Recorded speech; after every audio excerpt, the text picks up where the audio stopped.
मैं कौशिक मेहता, नगिनदास संघवी नहीं रहे। हम प्यार से उसको नगिन बापा कह के बुलाते थे। ये परंपरा बरसों पहले मोरारी बापू ने शुरू की थी। नगिन बापा ऐसे एक ही पत्रकार थे, वो 101 बरस जिए और आखिरी सांस तक सक्रिय रहे, लिखते रहे, बोलते रहे। नगिनदास संघवी के जाने के साथ एक युग की भी समाप्ति हो गई। एक निर्दम्भ हास्य भी चला गया।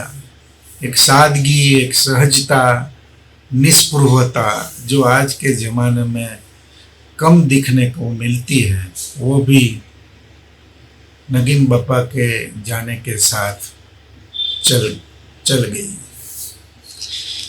सौराष्ट्र के भावनगर जिले में जन्मे नगिन बापा ने भावनगर में शिक्षा ली, एमए तक पढ़े और रोजगार के लिए बम्बई गए।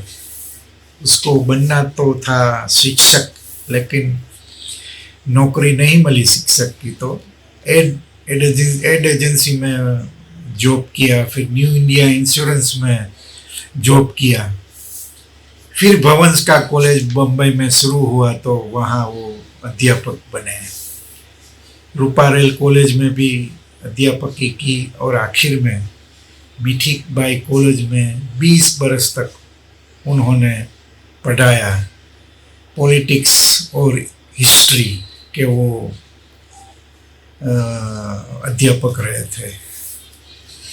वो क्लास में जब जाते थे तो पहले ही बता देते थे कि किसी को मेरे पीरियड में मज़ा ना आए तो वो बीच में से उठ के जा सकता है, मैं उसकी एब्सेंट नहीं लगाऊंगा। लेकिन ऐसा कभी नहीं हुआ कि उसका पीरियड हो और कोई विद्यार्थी बीच में से खड़ा होकर क्लास छोड़ दिया। इस तरह से वो पॉलिटिक्स, हिस्ट्री या कुछ और पढ़ाते थे। एक बार वीके कृष्ण मेनन को वो मिलने गए थे उसके दोस्तों के साथ, तो उसके साथ उसकी पॉलिटिक्स, पूरे विश्व के पॉलिटिक्स पे चर्चा हुई थी। तब उसने इंटरव्यू किया और वो इंटरव्यू अखबार में छपा और वो पत्रकारित्व से जुड़ गए। उसके पहले वो थोड़े बहुत पॉलिटिक्स में भी जा चुके थे, लेकिन उसके अनुभव अच्छे नहीं थे, तो उन्होंने समझ लिया कि ये मेरा क्षेत्र नहीं है, उसमें मैं नहीं चलने वाला। तो वो पत्रकारित्व में लेखक के तौर पे आ गए और हमारा सद्नसीब कि वो लेखक बने, कॉलमिस्ट बने, अच्छे वक्ता भी रहे।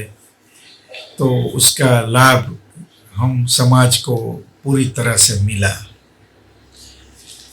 नगिन बापा की कलम को कभी जंग नहीं लगा, ये सबसे बड़ी बात है मेरे हिसाब से, क्योंकि गुजराती पत्रकारित्व में बिना प्रेजुडाइज लिखते हो ऐसे पॉलिटिकल कमेंटेटर बहुत कम है। उसमें से एक नगिनदास संघवी थे।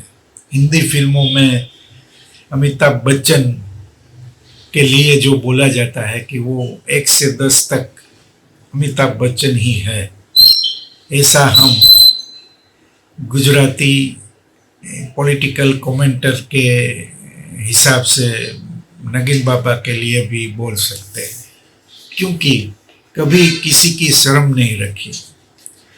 आपको बताऊं कि नरेंद्र मोदी जब दिल्ली में पीएम नहीं बने थे, उसके पहले उन्होंने नरेंद्र मोदी पर पुस्तक लिखने के लिए काम शुरू किया था। 3-3.5 बरस उस बापा ने मेहनत की। कई लोगों को वो मिले, नरेंद्र मोदी को भी मिले, 2 बार मिले, और बात बात में उसने बोल दिया कि नरेंद्र भाई, मैं आपके पर पुस्तक लिख रहा हूँ और मैं आपके विरोधियों को भी मिलूँगा। तो नरेंद्र भाई ने बहुत अच्छा जवाब दिया था कि नगिन भाई, आपको मैं बोलूँगा कि आप न मिले तो भी आप मिलने ही वाले हैं, ये मुझे पता है। नगीन बापा के ऊपर इंग्लिश में पुस्तक लिखा, नरेंद्र मोदी ए पॉलिटिकल जर्नी। नरेंद्र मोदी पर यूं तो कितने ही पुस्तक, सैकड़ों पुस्तक लिखे गए हैं, लेकिन उसमें से जो 5-10 पुस्तकें पढ़ने लायक है, उसमें से एक ये नगीन बापा की पुस्तक है। आपको जरूर पढ़नी चाहिए। पॉलिटिक्स में आपको इंटरेस्ट हो या तो फिर नरेंद्र मोदी में आपको इंटरेस्ट हो, तो आप ये जरूर पढ़िएगा।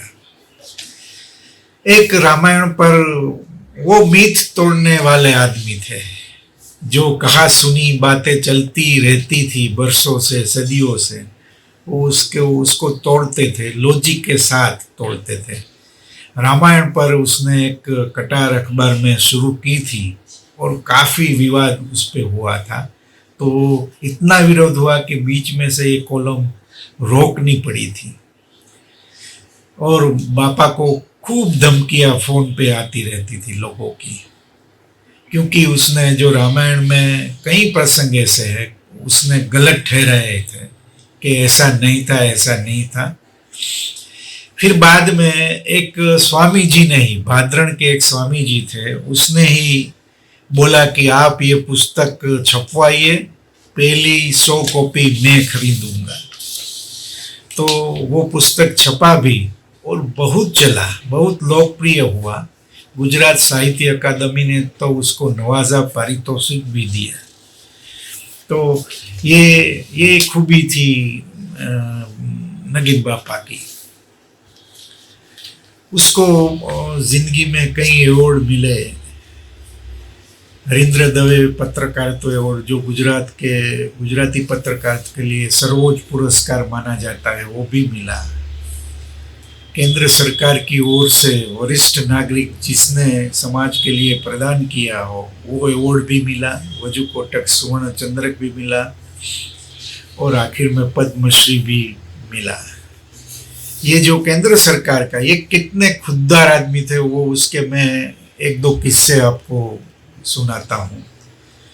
जब ये वरिष्ठ नागरिक वाला केंद्र सरकार का अवार्ड मिला तो वो बापू की कथा के साथ, बापू के साथ वो विदेश में थे और वहाँ उसको ये न्यूज़ मिला कि भाई ये अवार्ड है और ये तारीख को आपको दिल्ली आना है। लेकिन वो दिल्ली आने के लिए तैयार नहीं थे, क्योंकि वो ऐसा नहीं चाहते थे कि बापू उसके लिए या बापू के कोई फ्लावर्स, बापू के यजमान उसको दिल्ली भेजे और उसका खर्चा उस पे आ जाए। तो उसने मना कर दिया कि मैं नहीं आने वाला। तो ये अवार्ड लेने के लिए वो नहीं गए। इतनी सी बात थी। ये उसकी खुददारी थी। दूसरा किस्सा, वो 100 बरस के हुए तब एक सोच की गई कि भाई शतायु नगीनदास संघवी का सम्मान होना चाहिए। बापू के सामने ये प्रस्ताव रखा गया तो मुरारी बापू ने कहा कि जरूर होना ही चाहिए। राजकोट में वो उसका आयोजन हुआ 1 बरस के पहले और फिर नगीन बापा के सामने प्रस्ताव रखा गया कि आपका सम्मान हम करने वाले हैं। तो उसने मना कर दिया कि मैं 100 बरस में जिया, उसमें मेरा कोई कंट्रीब्यूशन नहीं है ऐसा कि आप मेरा सम्मान करें। वो अड़ गए कि मेरा सम्मान नहीं हो सकता। फिर मुरारी बापू के पास बात रखी गई कि आप उसको मनाए और ये फंक्शन होने दें।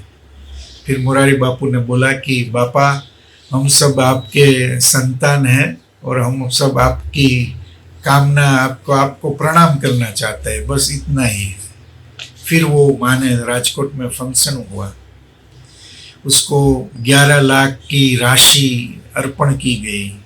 तो कार्यक्रम पूरा हुआ और मैं उसको होटल छोड़ने जा रहा था तो कार में ही उसने बोल दिया कि मैं ये राशि रखने वाला नहीं हूँ। वो फिर जिद पे आ गए कि मैं ये राशि नहीं रखने वाला, ये समाज का पैसा है, मैं समाज को ही दूंगा। फिर बात मुरारी बापू के पास गई, वहाँ सब इकट्ठे हुए और वो तभी 10 लाख का चेक लेके ही आए थे। और फिर बाद में ऐसा निर्णय लिया गया कि ये राशि में से पत्रकारित्व का एक अवार्ड अनाउंसमेंट किया जाए। फिर बात हुई कि आपके नाम से ये अवार्ड रखे, तो वो भी उसने मना कर दिया। फिर आखिर में नचिकेत नामाभिधान हुआ और पहला फंक्शन पिछले मार्च में राजकोट में ही हुआ। मुरारी बापू भी इसमें उपस्थित थे। बाकी के 1 लाख जो थे उसमें से उसने कुछ नहीं रखा। राजकोट की सौराष्ट्र यूनिवर्सिटी में उसकी स्मृति में शतायु वन बनाया गया और उसमें वृक्षारोपण भी हुआ। तो ऐसी खुददारी कहाँ आज को 11 लाख की राशि कुछ कम राशि नहीं होती साहब। लेकिन इतने स्वाभिमानी पत्रकार लेखक आपको दिखने को नहीं मिलेंगे। इसकी कई ऐसी बातें हैं जो हमको प्रभावित कर देती है, प्रेरणा देती है। वो पूरी जिंदगी पायजामा और जुब्बा पहन के उसने कुछ उसकी ज़्यादा ज़रूरतें भी नहीं थी। उसका पायजामा तो पैर से 2-3 इंच ऊपर ही रहता था। तो मुरारी बापू उसके लिए बोलते थे कि धर्मरथ की युधिष्ठिर के धर्मरथ की तरह है, ये वो ऊंचा ही रहता है। ये नगीन बापा क्या बोले उसके बारे में यार, कितनी स्मृतियाँ उसके साथ जुड़ी हुई है। राजकोट में कई बार उसके गोष्ठी के आयोजन हुए और लोगों आज भी ये वो याद करते हैं कि क्या वो गोष्ठी थी। वो कोई भी विषय पर अधिकार पूर्वक बोल सकते थे। पॉलिटिक्स हो, इकोनॉमिक्स हो, सांस्कृतिक बात हो, सामाजिक बात हो, धर्म हो, अध्यात्म हो, सब विषय पर उसका जो अभ्यास था वो काबिल तारीफ, काबिल दाद, बेमिसाल था। नगीन बापा जैसे आदमी रोज पैदा नहीं होते। ये हमारा सद्भाग्य ही था कि वो हमारे बीच में थे और इतना कुछ दे गए। आप सोचिए कि 100 बरस की उम्र में उन्होंने YouTube चैनल शुरू किया था और अब भी उसकी जिजीविसा खत्म नहीं हुई थी साहब। वो जब उसने आखिरी सांस ली उसके 2 दिन पहले ही वो योगेश चोलेरा हमारे राजकोट के प्रकाशक हैं, उसके साथ बात की थी। तो उसने बोला था बापा ने कि महाभारत पे लिखना चाहता हूँ और 4000 शब्द मैंने लिख लिए हैं, प्रस्तावना उसकी, और ये 6 भाग में होने वाला है। आप सोचिए 101 बरस की उम्र में क्या स्पिरिट थी। ओशो रजनीश के ऊपर उसने काफी काम किया था और एक पुस्तक बन सकता था। राजीव गांधी पर भी उसने एक पुस्तक बने इतनी सामग्री इकट्ठी लिख लिया था, तैयार था। वो भी वो प्रकाशक को देने वाले थे। मुरारी बापू ने जब ये सम्मान की, शतायु सम्मान की बात हुई थी, तब बोला था कि ये 100 बरस के हुए हैं।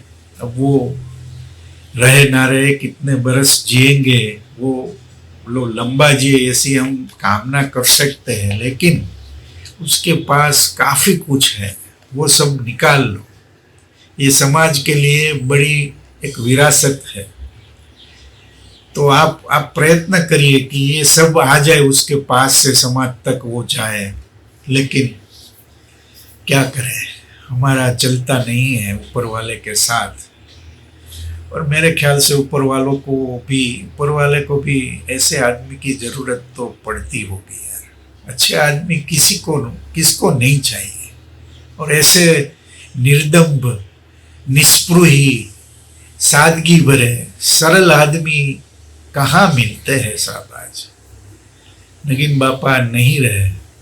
मेरे ख्याल से यमदेव ने भी न्योता, यमराज जब आए होंगे मृत्यु का आमंत्रण लेके उसके पास, तब वो बोले होंगे प्यार से, चलिए नगीन बापा अब समय हो गया है, चलिए।